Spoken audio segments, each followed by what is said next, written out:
Report writing. Task 1 क्या है?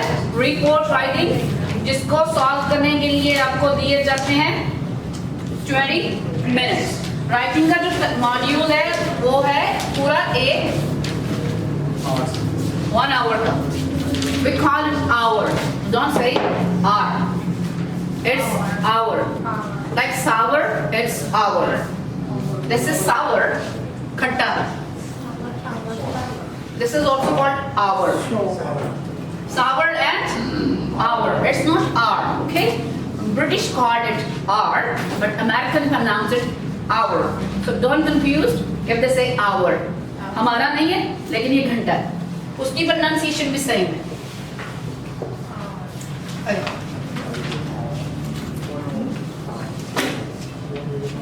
Writing module has 2 types of tasks.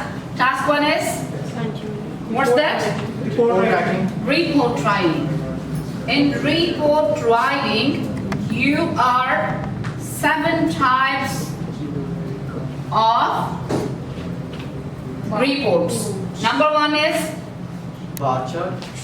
okay, you can tell me. Bar, Bar chart. pie chart, bar chart, Line chart. line graph, Table. Tape chart. table. 5 में क्या होता है? Process. 6 में आएगा life cycle.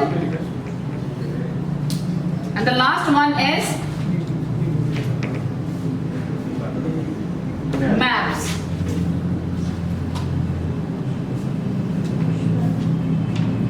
ये जो 3 है, pie, bar, line, table, according to bar, उसके according to the detail जो information provide की गई है उसी के अकॉर्डिंग आएगा। लेकिन इसमें मेजर हम यूज करेंगे पैसिव वॉइस। इसमें तो मिक्स स्ट्रक्चर आ जाएंगे ना।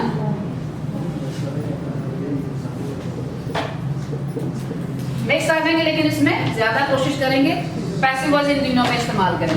क्लियर? पार्ट 1 क्लियर है? 20 मिनट्स का है part 1। Writing module basically last task है जब आप आइल्स में जाते हो एग्जाम के लिए। पहला लिसनिंग है 30 मिनट का, देन आपका रीडिंग आ जाता है 1 आवर का। जैसे ही आप रीडिंग सबमिट करते हैं तो नेक्स्ट जो ओपन होता है टास्क वो होता है आपका writing module.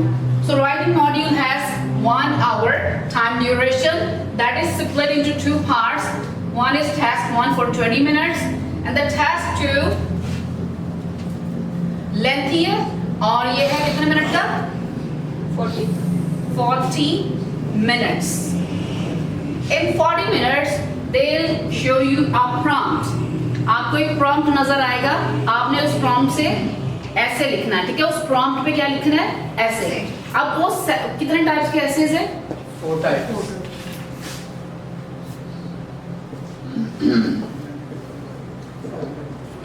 So we have 5 types of essay. Agree? Disadvantage.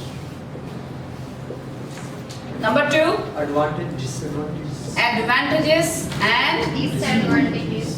disadvantages. Discussion.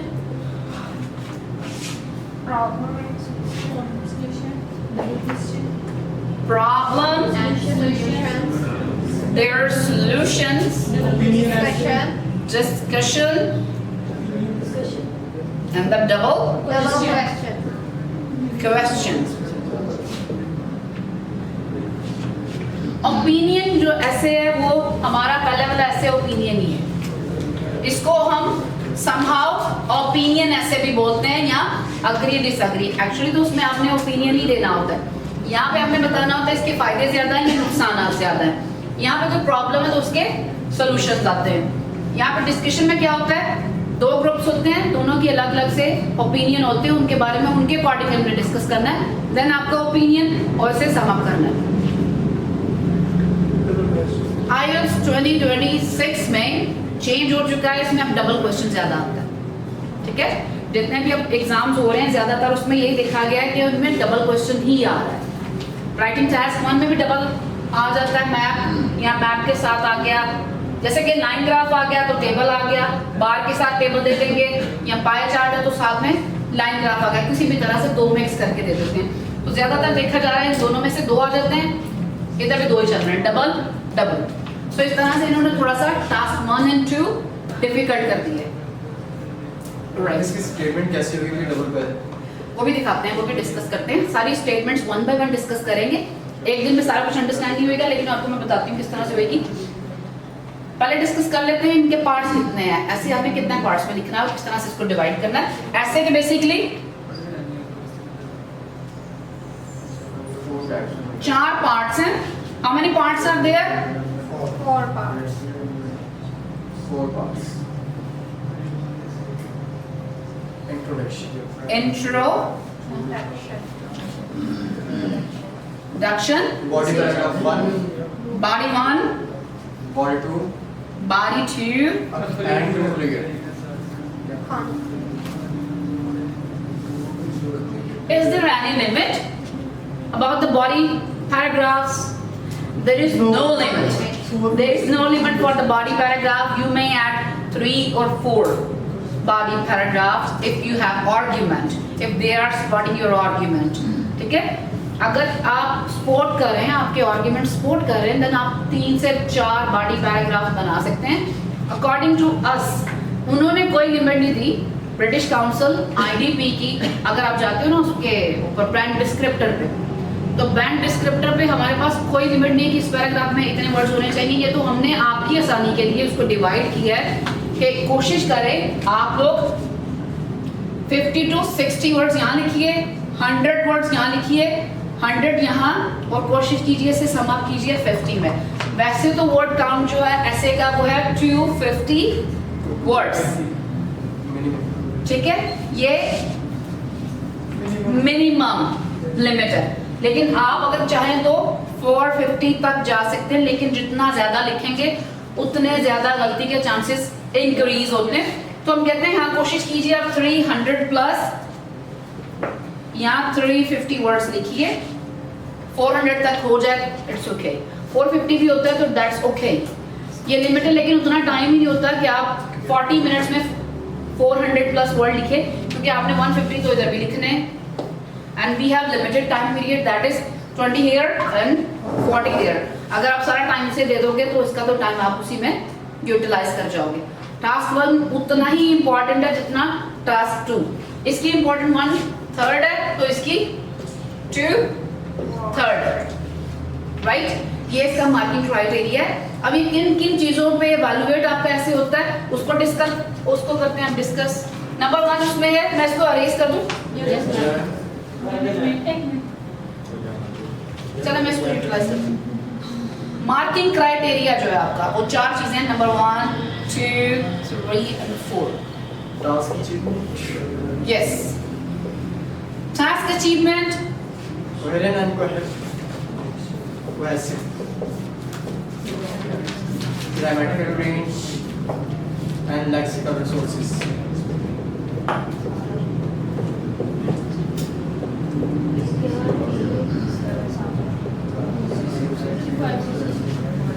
ये जो 100 का हमारा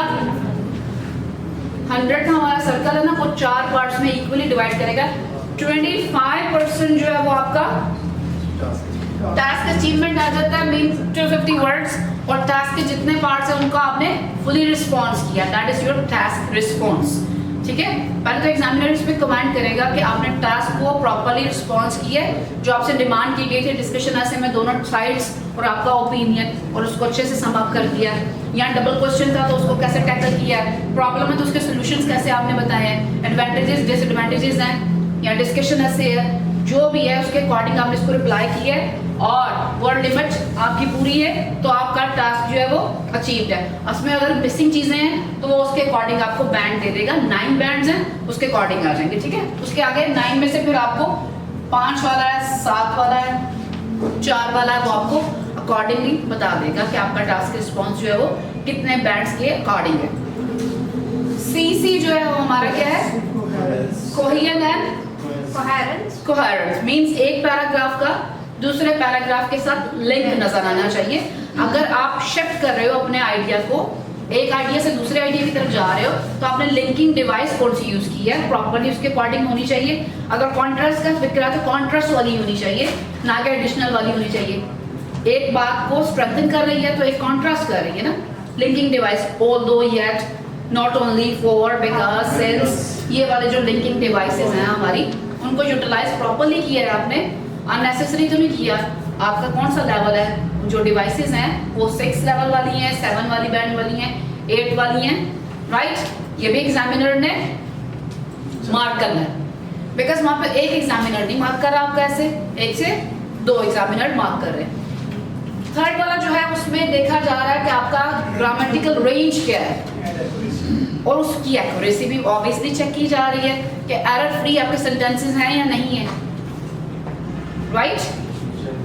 अगर एरर फ्री सेंटेंसेस हैं तो कितने हैं और किस लेवल के हैं वो देखेगा। और अगर वो देख रहा है ग्रामेटिकल आपकी रेंज, तो कौन कौन से स्ट्रक्चर्स आ जाते हैं इसमें?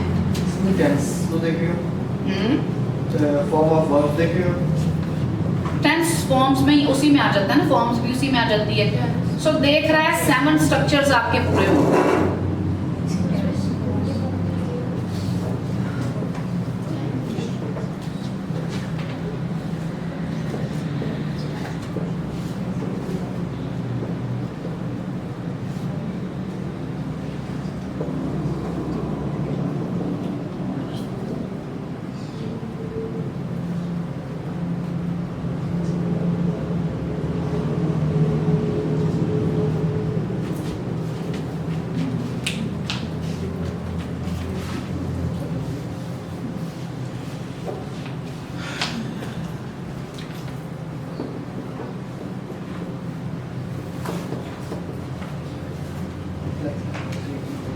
ये थोड़ा मैं ऑल्टर करते कंपाउंड कॉम्प्लेक्स है, ठीक है। इसको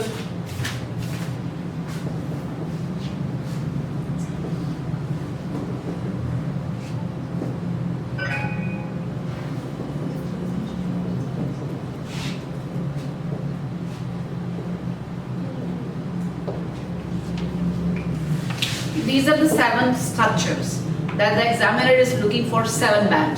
If you want to attain band 7, you must add 7 type of structures into your writing. Okay? All these are quite important. Until और unless वाली जो बात आप कर रहे थे, if, until और unless, वो भी conditions में आ जाते हैं। फिर types आगे simple, compound है या complex है। In my perspective, जो मैंने सर्च किया उसमें until जो कंडीशन में नहीं आता। Later on discuss करते हैं, okay? So there is no limit, कोई भी डिस्क्राइब नहीं किया गया बैंड डिस्क्रिप्टर में कि कितने कॉम्प्लेक्स सेंटेंसेस होने चाहिए, कितने कॉम्प्लेक्स कंपाउंड सेंटेंसेस होने चाहिए। बात सिर्फ ये है कि एरर फ्री होने चाहिए, ठीक है, एरर ना आ रहा हो, ग्रामेटिकल एरर ना हो। The last thing that the examiner is looking into your writing is lexical resources. That's called vocabulary. ठीक है, ग्रामेटिकल स्ट्रक्चर के बाद आपकी आ जाती है वोकैबुलरी। किस लेवल की वोकैबुलरी है कि अगर आपने नाउन लगाया तो नाउन से पहले क्या होना चाहिए? आर्टिकल, एडजेक्टिव, उससे पहले आर्टिकल आ जाएगा। If you are using verb, तो वर्ब जो है वो आपका 5 बैंड वाला है, वो तो उसके साथ आपने 9 बैंड वाला कहीं एडवर्ब तो नहीं ऐड कर दिया। पेयरिंग भी सही हुई है या नहीं, ये भी जरूरी है, ठीक है। ये ना कि आपने वर्ब जो है बहुत एडवांस लेवल लिख दिया है और उसके साथ वेरी लगा दी है, ठीक है, तो वो भी बैंड्स पे असर डाल रहा होता है। उसकी बजाय आप अच्छा एक एडजेक्टिव यूज कर लीजिए ताकि आपके बैंड्स जो हैं वो डाउन ना जाएं। इन चीजों का ख्याल रखना होता है when we start writing an essay, okay. Clear है कि सारा कुछ? मैम ये ग्रामर जो है इसमें सिंपल टेंस का यूज कर रहे हैं तो शुरू सिंपल टेंस कैसे? जैसे जिसको हम कहते हैं सिंपल वो टेंस, जैसे कि आप कह रहे हो कि आप ओवरऑल सारे ऐसे में सिर्फ टेंस ही इस्तेमाल करना चाह रहे हो, ये कह रहे हो? नहीं, उसमें जो करते हैं जो कॉम्प्लेक्स स्ट्रक्चर है वो ना यूज करें तो बैंड 4 बैंड्स अफेक्टेड हो रहे हैं ना, आपकी ग्रामेटिकल रेंज आपकी किस लेवल की है, उनको मार्किंग क्राइटेरिया पूरा सिखाया गया है। मार्किंग क्राइटेरिया में वो देख रहा है कौन कौन से स्ट्रक्चर्स हैं। बैंड 4 वाले हैं, 5 वाले हैं, 7 वाले, 8 वाले, 9 वाले। 9 जो लेते हैं एग्जाम्स में वो भी तो आप जैसे ही है ना, लेकिन उनका स्ट्रक्चर, उनका रिस्पॉन्स उनकी ये सारी चीजें पूरी होती हैं तो 9 बैंड आ रहे होते हैं। ये चीजें अगर लैग कर रही होती है ना तो आपने जितना मर्जी अच्छा लिखा हुआ हो आपको मिलेंगे कम बैंड्स। पीछे जाकर बैठ जाओ। आपको बैंड्स कब मिलेंगे, ठीक है। अभी मैं इसको मिटाती हूँ। एक लिखेंगे हम ऐसे का प्रॉम्प्ट और डिस्कस करेंगे कि जब ऐसे का प्रॉम्प्ट हमारे सामने आता है तो हम उसको किस तरह से, पहले रोड मैप किस तरह से बनता है और किस तरह से हम उसकी नीटिंग बाद में उसका बैठ जाओ। आपने सुनाया था ये बंद कर दो, उसके बाद नेक्स्ट वीडियो में बना देते हैं। हाँ जी।